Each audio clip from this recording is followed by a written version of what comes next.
Waalaikumsalam.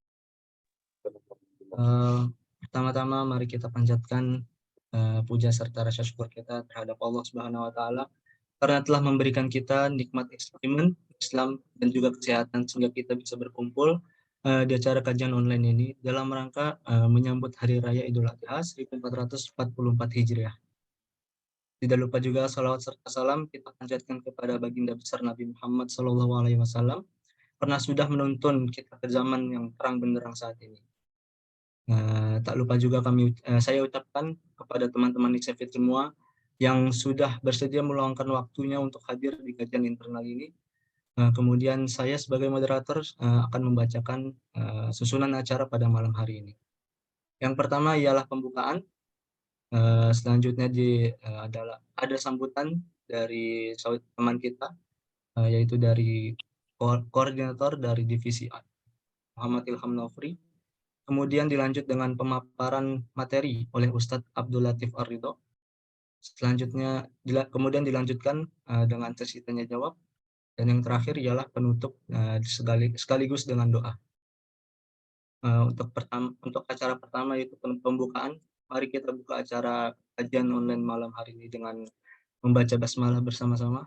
Bismillahirrahmanirrahim.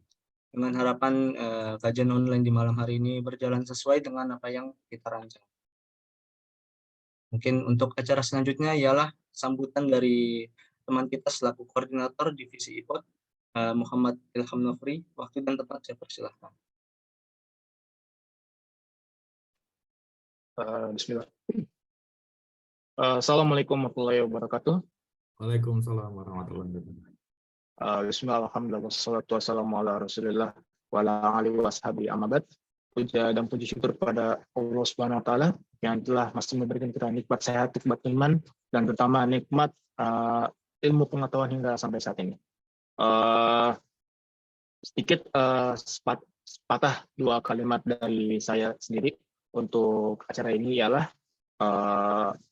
alhamdulillah dari divisi IPOT dapat melaksanakan kajian online spesial Idul Adha, yang dimana kajian online ini bertujuan untuk kita sebagai teman-teman Isefit untuk menambah ilmu pengetahuan dan juga untuk meningkatkan tali silaturahmi antara satu sama lain, walaupun dalam keadaan saat ini kita sedang online. Lalu juga harapannya untuk kedepannya ilmu-ilmu yang disampaikan ini dapat menjadi ilmu yang bermanfaat dan juga ilmu yang dapat menjadi amal jariah untuk kita hingga akhir hayat kelak nanti insyaallah, amin ya rabbal alamin. Sekian dari saya, kurang lebih mohon maaf. Assalamualaikum warahmatullahi wabarakatuh. Waalaikumsalam warahmatullahi wabarakatuh. Waalaikumsalam. Terima kasih Saudara Ilham. Untuk selanjutnya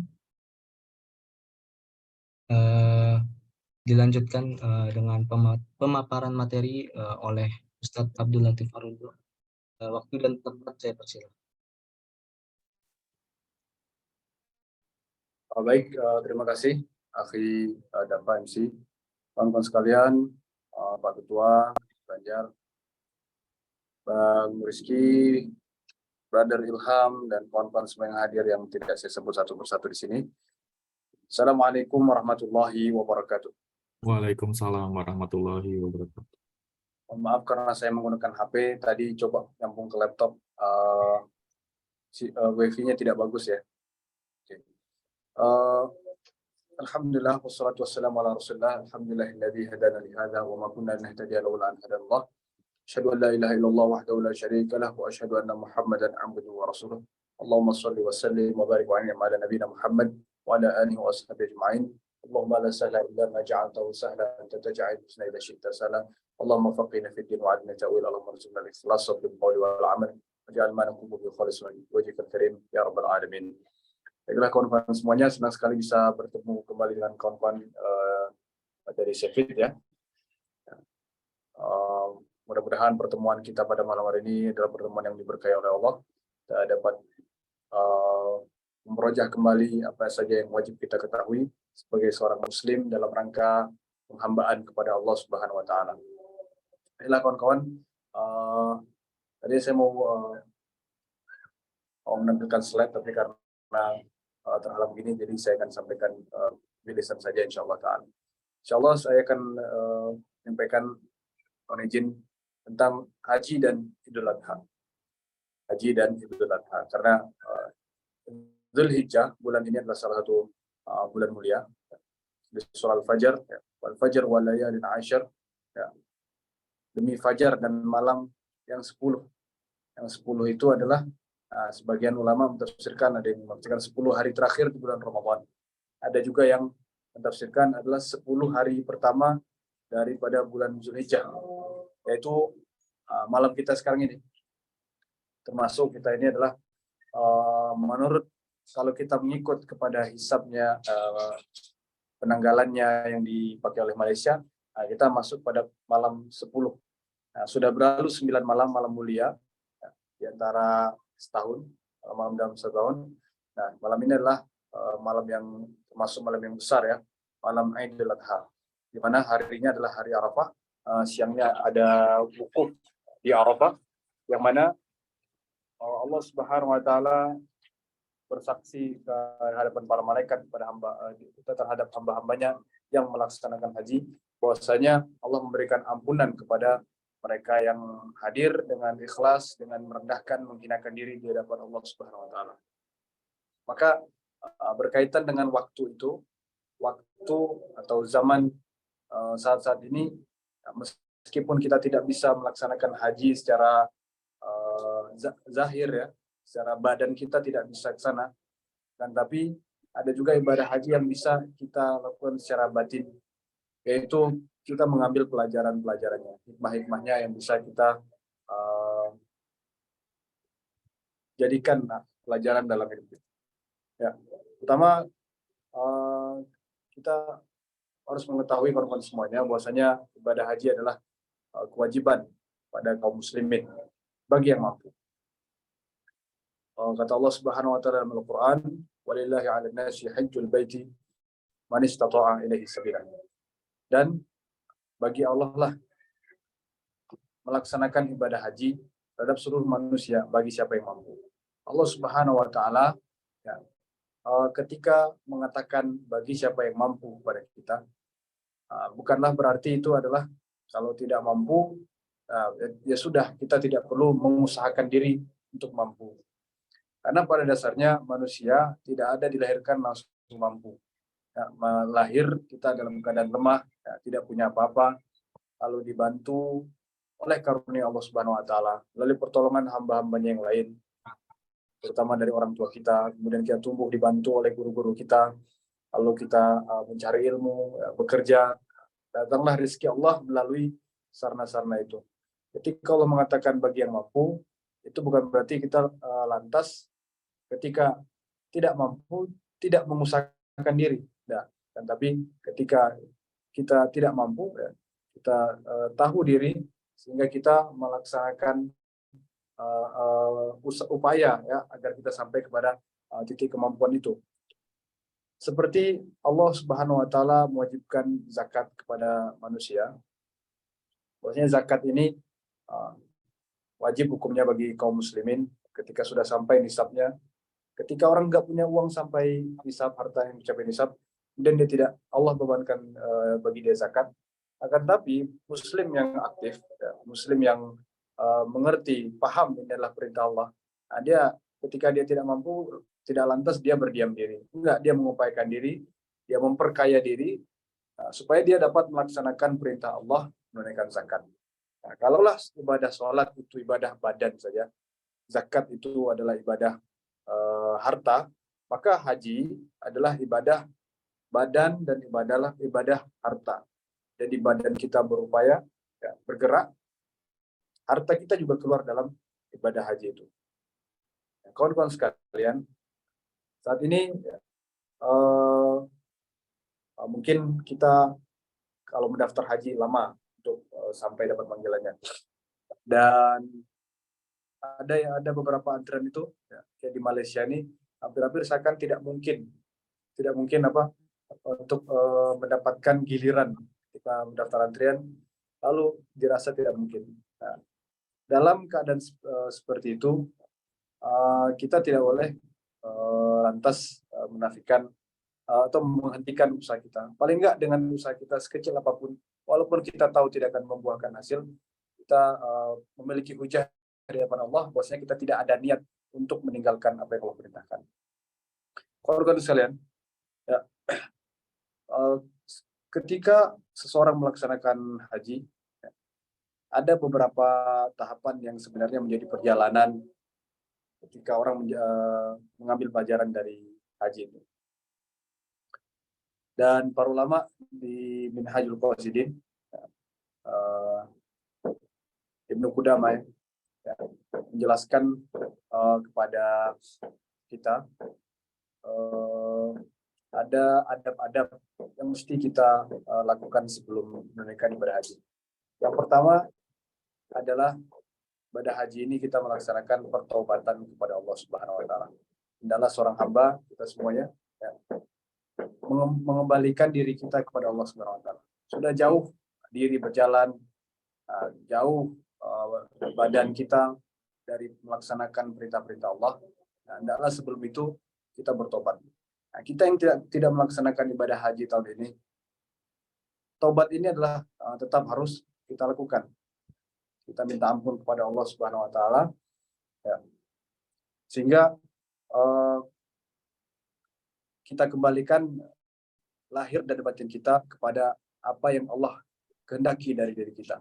Kalau Allah menciptakan kita untuk penghambaan, ya, kita lihat apa yang belum merupakan penghambaan dari yang kita lakukan ini, arahkan kembali kepada penghambaan itu, ibadah. Ada yang bekerja mencari uang. Ya. Kalau dia hanya mencari uang untuk kesenangan, diarahkan dia mencari uang untuk penghambaan kepada Allah. Dia mencari uang supaya bisa makan yang halal. Dia berkeluarga, ya, dia cari uang supaya bisa kasih makan keluarganya dengan nafkah yang halal. Ya, sehingga dia uangnya itu, cari uangnya bukan sekedar cari uang secara zahir, akan tapi memiliki nilai spiritual. Nah, itu diantara bentuk pertobatan. Lalu menjauhi segala maksiat ketika orang pergi berhaji, ya. Takut dia menghadap Allah, tapi hati yang dibawanya adalah hati yang kotor. Ya, tentu bagaimana dia hendak mengharap ampunan dengan bermain-main di hadapan Allah Subhanahu wa taala. Lalu yang kedua, hendaklah orang membayar utang. Jangan sampai dalam perjalanan dia memiliki utang. Ya, kenapa? Karena ketika orang melaksanakan haji, itu dia tidak tahu akan kembali hidup badannya atau kembali namanya saja. Dia nggak tahu. Sehingga ketika dia tidak membayar hutang, ternyata dia meninggal, ajalnya Allah tentukan dalam perjalanan, hutangnya tidak terbayarkan, yang mana nanti akan ditagih oleh Allah di hari kiamat kalau tidak ditunaikan di dunia. Nah, maka di sana pentingnya membayar hutang. Kemudian di Indonesia, haji ini kan kebanyakan kita berutang dulu, ya. Zaman ini sistemnya terakhir masih ditalangi. Ya, kita mendaftar itu bisa ditalangi oleh bank. Lalu kita dapat mengantri. Ya. Padahal ketika seorang itu mendaftar haji harus berhutang, dia pada dasarnya tidak ada kewajiban. Allah tidak ada membebankan kewajiban kepada dia. Nah, dia dasarnya tidak mampu, tidak perlu berhutang. Dan ketika berhaji pun jangan sampai membawa hutang. Ya, mudah-mudahan nanti ke depannya sistem ini bisa terperbaiki, ya, di negeri kita ataupun di negeri-negeri yang lain. Dan negeri-negeri yang lain itu mudah sekali untuk haji, ya. Bahkan tidak perlu mengantri lama. Kita lihat di negeri kita ini. Ya. Halo Pak, suara masih nyambung? Ya, masih. Ya. Sambung Ustaz. Ya, terima kasih. Ya. Di negeri kita ada salah satu tokoh di perhajian Indonesia, kita bercerita, ya, seandainya orang yang tidak mampu itu tidak mendaftar, artinya dia tidak mendaftar tanpa hutang. Jadi kalau dia berhutang nggak usah daftar. Pastinya antrian haji itu nggak sepanjang yang kita rasakan sekarang ini. Jadi kenapa antrinya panjang? Karena tercampur antara jumlah yang mampu, pendaftar yang betul-betul mampu, dan pendaftar yang dimampukan karena utang. Mudah-mudahan sistemnya ke depannya bisa berubah. Yang ketiga, dia memiliki bekal yang cukup ya, untuk dirinya dan untuk orang-orang yang dia tinggalkan. Nafkah itu wajib, ya. Memberi nafkah buat orang tua, keluarga itu wajib. Kalau dia hendak meninggalkan keluarganya, hendaklah dia punya apa yang ditinggalkan supaya keluarganya tetap bisa hidup. Nah, lalu mengembalikan hak apa kezaliman yang diambil dari orang-orang, hendaklah dia kembalikan. Nah, karena hari kiamat nanti zulmu zulmatu yaumil qiyamah. Apa yang dia zalimi dari orang-orang nanti akan ditagih hari kiamat. Nah, dia pernah meminjam barang, kembalikan barang. Pinjam uang, kembalikan uangnya, uang orang. Jadi dia bersih menghadap Allah. Kemudian, ikhwafillah, ada beberapa rahasia-rahasia ya, dalam ibadah haji ini. Ya, kita mulai dari yang zahir dulu dalam pakaian. Ya, kalau kita lihat haji, ya, tidak ada perbedaan pakaian antara presiden dan tukang sapu. Ya, semuanya sama di hadapan Allah. Dua helai kain, satu sebagai sarungnya, satu lagi sebagai selendangnya. Nah, seakan-akan itu adalah simbol bahwasanya di mata Allah sama semuanya itu. Lalu ketika kita hidup di dunia ini, ya, kalau kita analogikan dari pelajaran haji itu, semestinya di dunia ini juga sama dalam segala aspek. Kita itu tidak ada yang di atas, tidak ada yang di bawah. Semuanya ya sama-sama di bawah Allah. Di atas kita hanya Allah. Semuanya sama-sama di atas tanah.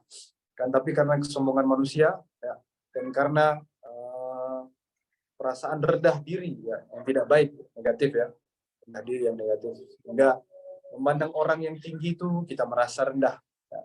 Dapat ketinggian kita merasa tinggi. Nah, padahal di haji ya Allah sudah mengajarkan kita tidak ada perbedaan di antara kita di hadapan Allah Subhanahu Wa Taala.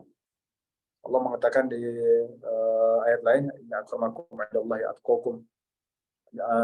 Sebelumnya Allah jadikan kita suku berbangsa-bangsa, ja'alakum syu'uban wa qabaila lita'arafu. Allah jadikan kau bersuku-suku dan berbangsa-bangsa supaya saling mengenal. Suku-suku bangsa-bangsa punya adat istiadat, punya kelebihan kekurangan masing-masing. Ya. Tidak ada perbedaan satu sama lain. Ini ayat ini saya betul-betul paham ketika sudah menikah ya. Saya lahir dari ayah Bugis dan ibu Jawa, kemudian lahirnya dalam suasana Minangkabau di Sumatera Barat. Kemudian saya dapat istri dari Banjar di Kalimantan. Syarat tidak langsung. Kadang dari pihak keluarga masing-masing saya membaca ada perasaan, suku kami ini lebih baik, ada kelebihan daripada suku kami.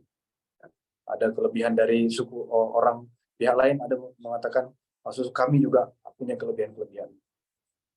Tapi setelah saya menikah dapat paham saya bahwasanya betul Allah.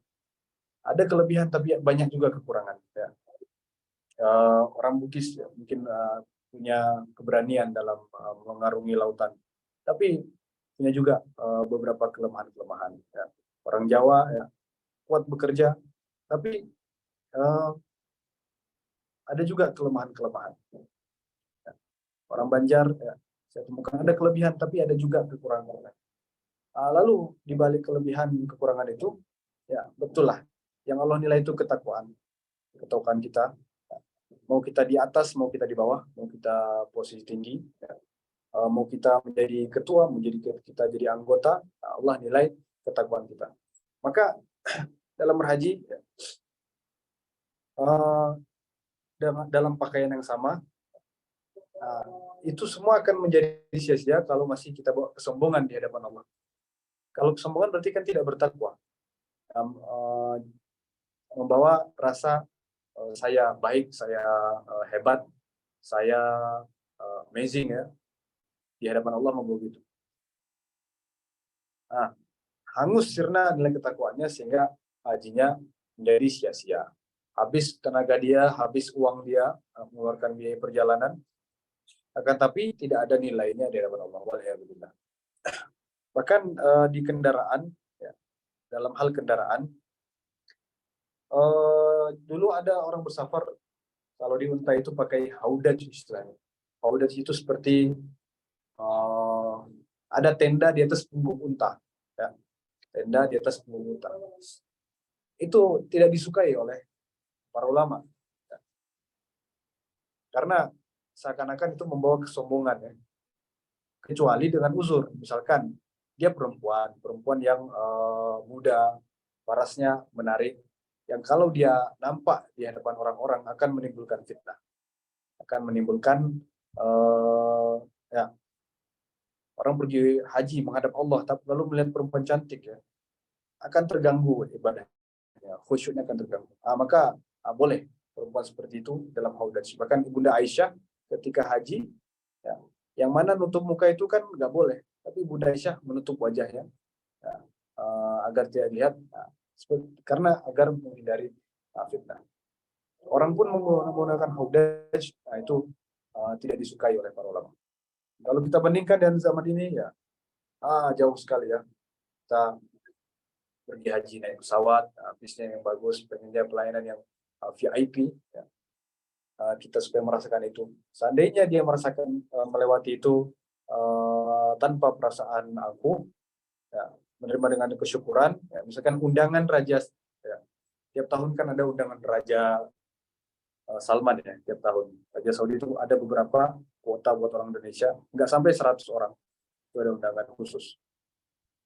Dia terima itu dengan perasaan syukur pada Allah, tidak ada merasa I am better than others, biasa aja. Bisa jadi itu suatu nikmat dari Allah buat dia, karunia. Tapi ketika orang, ya, dengan uang dia pilih pelayanan yang deluxe, yang paling bagus, lalu dia ada rasa pelayanan saya lebih baik daripada yang lain. Itulah penyakit iblis, ya, merasa saya lebih baik daripada yang lain, sehingga usaha dia di hadapan Allah hangus. Waliyadzubillah. Ya. Zaman sekarang banyak yang lupa akan pentingnya perendahan diri. Ya. Kawan-kawan semuanya. Kemudian dalam safar, ya, perjalanan haji yang jauh, yang perlu persiapan, perlu bekal, sebenarnya adalah pengingat kepada safar yang lebih utama, yaitu perjalanan kehidupan menghadap Allah Subhanahu Wa Taala. Ya. Dalam hidup ini perlu juga orang yang hanya perjalanan 40 hari perlu bekal. Apalagi perjalanan menghadap Allah, akankah kita sampai kepada Allah, ataukah nanti kita malah nyasar ke neraka? Walhamdulillah. Bekal kita perlu cukup, bekal kita perlu yang dibutuhkan. Seandainya dalam hidup ini kita ada bekal-bekal yang tidak dibutuhkan, tentunya akan memberatkan perjalanan kita, ya, akan memberatkan hisab kita, ya, pertanggungjawabannya di hadapan Allah. Lalu hal-hal yang mubah bagaimana?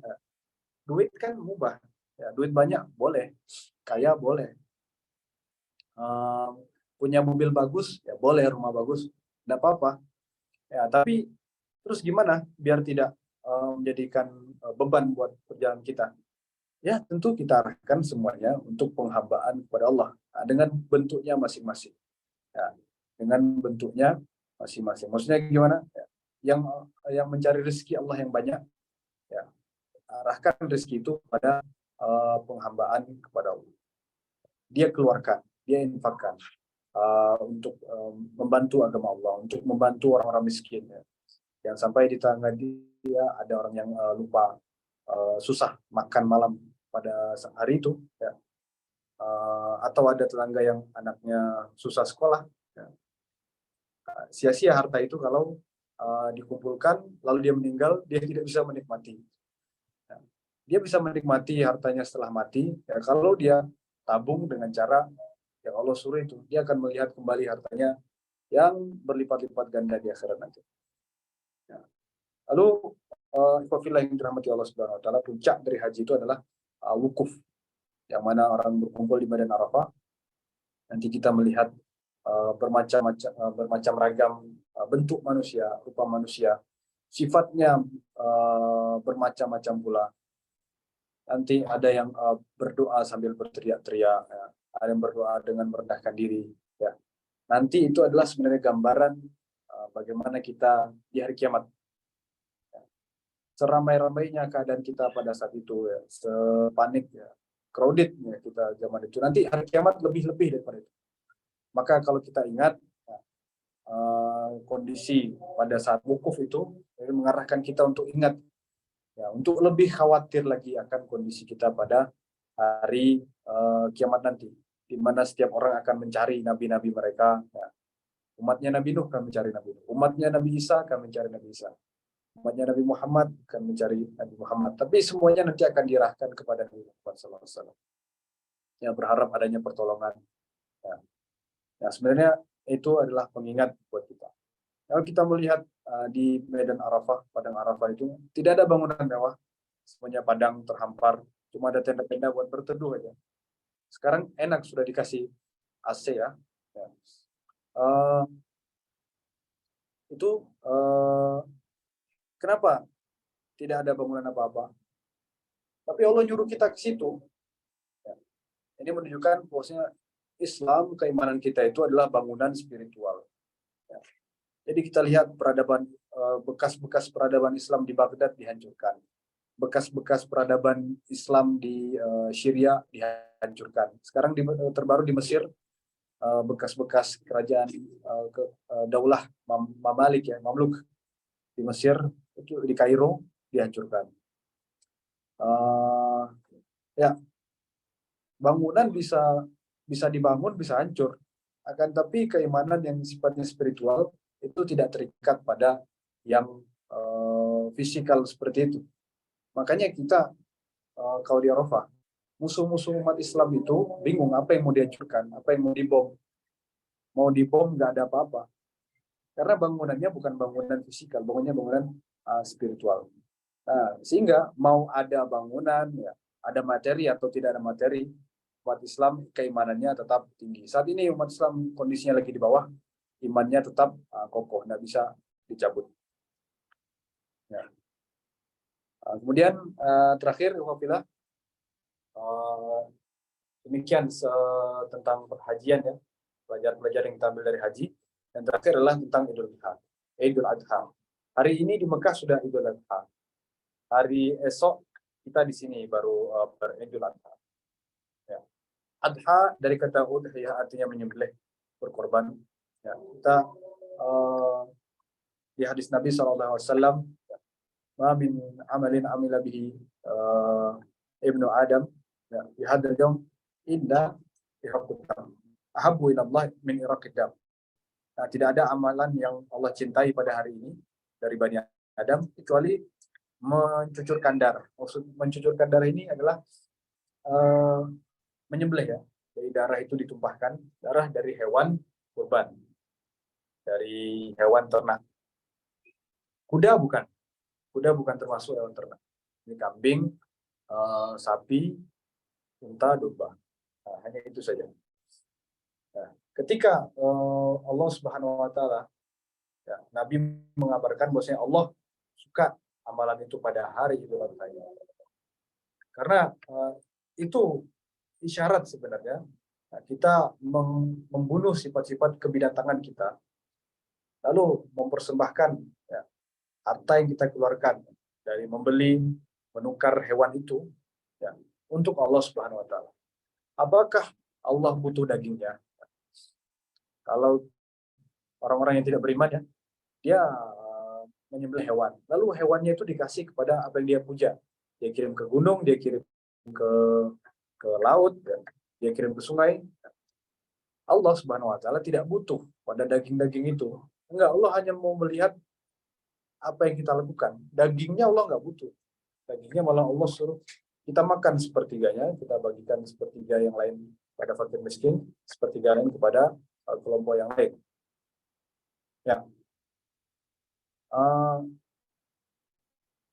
Melambangkan Allah lah yang memberi rezeki dan Allah tidak butuh rezeki daripada kita.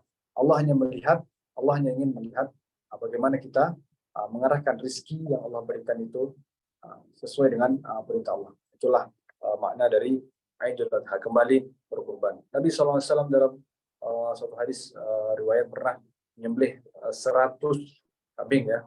60-nya disembelih, 70-nya disembelih sendiri, lalu sisanya disembelih oleh menantunya Ali bin Abi Thalib. Itu teladan Rasulullah SAW. Dan benar Rasulullah SAW ya, menyembelih ketika haji mengatakan Allahumma ada min Muhammad wa ali Muhammad wa ummati Muhammad. Ya Allah, ini dari Muhammad dan keluarganya Muhammad dan umatnya Nabi Muhammad. Jadi enak sekali sebenarnya kita ini. Nah, kalau kita tidak bisa tidak mampu saat ini untuk menyembelih berkorban kambing, sebenarnya Nabi Muhammad SAW sudah memikirkan kita. Ya, kecintaannya Nabi kepada kita terasa sekali. Kita nggak pernah ketemu, tapi Nabi udah mikirin kita. Ya, wujudnya ya bagaimana Nabi mengatasnamakan satu kambing itu buat diri beliau, buat keluarga beliau dan umatnya, untuk kita semua. Sallallahu alaihi wasallam. Ya. Mudah-mudahan ikhwafillah itu materi pada malam hari ini. Semoga dapat kita ambil pelajaran-pelajarannya. Kurang lebihnya mohon maaf. Wassalamualaikum warahmatullahi wabarakatuh. Waktu dan tempat kami kembalikan kepada MC.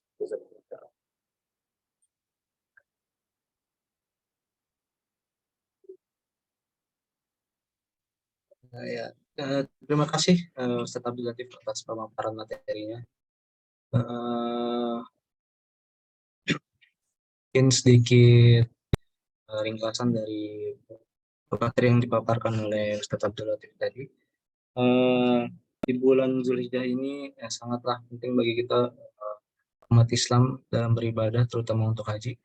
Nah, Allah Subhanahu wa Ta'ala pasti akan mengampuni dosa-dosanya bagi siapa yang mampu untuk berhaji. Tapi untuk barang siapa yang belum mampu untuk melakukan haji, mungkin kita bisa mengambil hikmah-hikmah dari apa yang ada di dalamnya. Mungkin lanjut ke sesi selanjutnya ialah sesi tanya jawab. Dipersilahkan. Yang ada pertanyaan boleh disampaikan.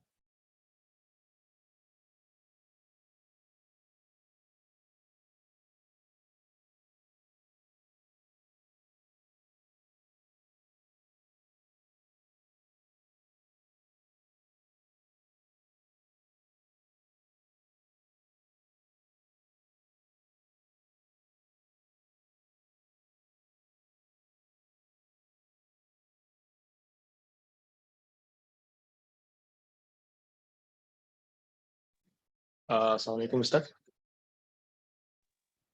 Halo, Assalamualaikum. Apakah suara saya terdengar? Ya, terdengar. Ustaz, Afwan, saya ingin bertanya. Untuk Idul Adha tersendiri ini, tadi kan saya ada mendengar beberapa poin yang dimana salah satu wajib ya seorang Muslim untuk menunaikan Idul Adha adalah bagi mereka yang mampu. Nah, untuk pertanyaan saya ini, apakah seperti saya ini yang dimana status saya ini masih umur 20, yang dimana saya masih mahasiswa, apakah ada kewajiban untuk melaksanakan Idul Adha? Kurang lebih seperti itu pertanyaan saya. Syukran. Assalamualaikum. Ya, terima kasih atas pertanyaannya. Langsung dijawab atau bagaimana ini? Ya, boleh. Ya, langsung jawab ya. Idul Adha ya, banyak elemen ya dalamnya. Jadi masih umum sekali. Kalau sholat Aid itu hukumnya sunnah muakkadah ya. Sunnah tapi dia sangat dianjurkan. Nah, jadi kalau tidak melaksanakannya tidak berdosa, akan tapi kehilangan pahala yang sangat besar. Ya, tidak wajib. Kemudian itu sholat Idul Adha. Bagian dari dua sholat Idul Adha. Kemudian kalau menyembelihnya, ya, dasarnya bukan kewajiban ya. Dasarnya tidaklah wajib. Ya. Tetapi dia sunnah yang dikerjakan oleh Nabi SAW untuk mendekatkan diri kepada Allah Subhanahu Wa Taala. Jadi dari orang sejak balik ya, itu sudah dituntunkan, dianjurkan untuk mengamalkan sunnah-sunnah ya, yang dia pelajari bahkan sebelum dia balik, akhir balik. Tetapi ya, yang wajib itu ya jelas rukun Islam yang 5 itu yang wajib. Kemudian mengerjakan apa yang Allah perintahkan dan menjauhi apa yang larang, itu wajib dia pegang. Adapun menyembelihnya itu nggak wajib sama sekali, tidak wajib. Kita nggak boleh mewajibkan apa yang tidak Allah wajibkan. Akan tapi dalam konteks ibadah ini segala keutamaan itu ya, yang Nabi sampaikan itu dalam rangka taqarrub ila Allah, mendekatkan diri kepada Allah. Kita berharap mudah-mudahan dengan apa yang kita lakukan ini, ya, kurban. Sebenarnya kan kurban itu dari kata ini, koroba, dekat ya.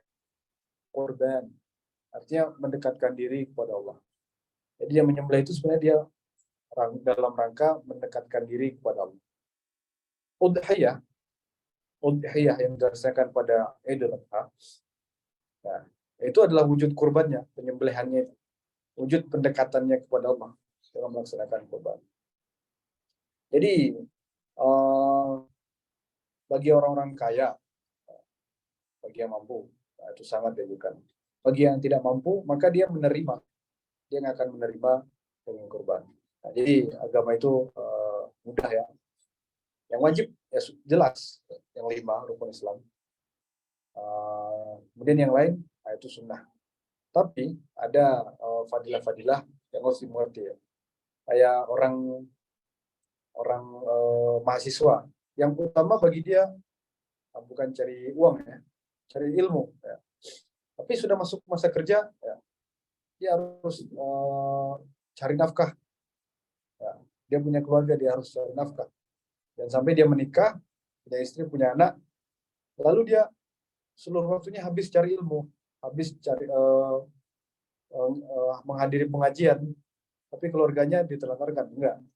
Nah, dia yang wajib bagi dia adalah mencari nafkah. Nah, jadi Allah Subhanahu wa taala rahmatnya maha luas, macam-macam bentuknya. Bahkan bisa jadi ya, kita tidak berkorban, kita menerima daging korban. Tapi kalau kesyukuran kita sangat tinggi, mungkin nggak pahala syukur kita itu sama dengan pahala orang yang berkorban atau lebih tinggi. Ya, mungkin nggak seperti itu. Ya, bisa jadi apabila pertama orang yang kurbannya nggak ikhlas, ya, orang kurbannya nggak ikhlas. Misalkan dia buat riak, pamer ya, dikasih nama, ya nama siapa gitu, nama kantor atau nama jabatan atau nama dia sendiri, kan dengan niat tidak ikhlas. Beda kalau dia niatnya untuk memberitahu, ini adalah dari sini. Niatnya murni untuk memberitahu, bukan tidak ada niat untuk pamer, tidak ada. Nah, kalau niatnya pamer, ya, artinya tidak ikhlas. Lalu yang nerima itu, dia nerima dengan penuh kesyukuran. Nah, bisa jadi pahala syukurnya itu melebihi daripada pahala yang berkorban. Dia nggak jadi mendekatkan diri kepada Allah, tapi mendekatkan diri kepada kemasyhuran, kesohoran. Nah, jadi rahmat Allah luas, jalan-jalan pahala itu sangat banyak. Nah, kita menyesuaikan dengan apa yang buat kita. Ya, saat ini kita belum bisa berkorban nih. Nah, kita cari, kita bisa mendekatkan diri dengan Allah dengan cara apa ya? Saya nggak bisa korban penuh, tapi saya cuma bisa sedekah kurban, ya, sedekah buat kurban. Dia jatuhnya bukan kurban, misalkan nyumbang, cuma ya 10 ringgit, 20 ringgit pada dengan intake dia mau kurban kambing nih. Nah, dia nggak kurban jatuhnya ketika nyumbang 10, 20, tapi dia sedekah. Tapi dengan itu ya, bisa saja dengan keikhlasan dia pahalanya lebih. Allah alam, karena itu adalah haknya Allah, Allah yang tahu. Allah alam.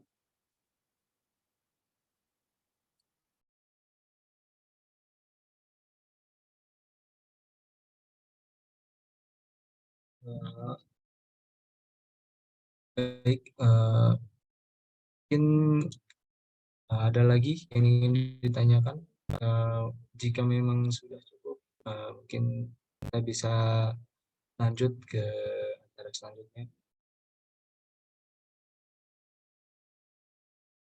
Sepertinya sudah ada lagi yang ingin bertanya.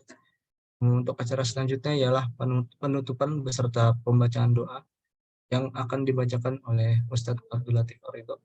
Waktu dan tempat saya persilahkan.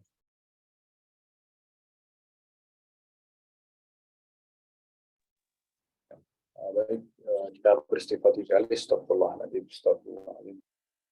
Alhamdulillah Rabbil Alamin, hamdan na'min, hamdan syakirin, hamdan yuafi ni'amahu wa kafi mazidah. Ya Rabbana lakal hamdu kama yanbaghi bi jalali wajhikal karim wa bi sultanik. Allahumma salli wa sallim wa barik wa an'im ala nabiyyina Muhammad wa ala alihi wa sahbihi ajma'in. Allahumma ighfir lana dhunubana wa dhunuba walidina warhamhum kama rabbawna shighara. Wa jami'il muslimina wal muslimat wal mu'minina wal mu'minat الأحياء منهم والأموات إنك أنت السميع القريب مجيب الدعوات يا قاضي الحاجات. اللهم تقبل منا صلاتنا وصيامنا وقيامنا وركوعنا وسجودنا وتخشعنا وتعبدنا وتمم تقصيرنا يا الله رب العالمين. ربنا آتنا في الدنيا حسنة وفي الآخرة حسنة وقنا عذاب النار بفضلك سبحانك وبفضل العزة عما يصفون وسلام على المرسلين والحمد لله رب العالمين. Jazakumullah khairan ikhwah, taqabbalallahu minna wa minkum wa maaf lahir batin semuanya. Assalamualaikum warahmatullahi wabarakatuh. Waalaikumsalam. Waalaikumsalam. Mungkin sebelum menutup penuh di kajian online malam hari ini, kita akan mengadakan sesi foto bersama. Mungkin yang lain boleh dibuka dulu kameranya.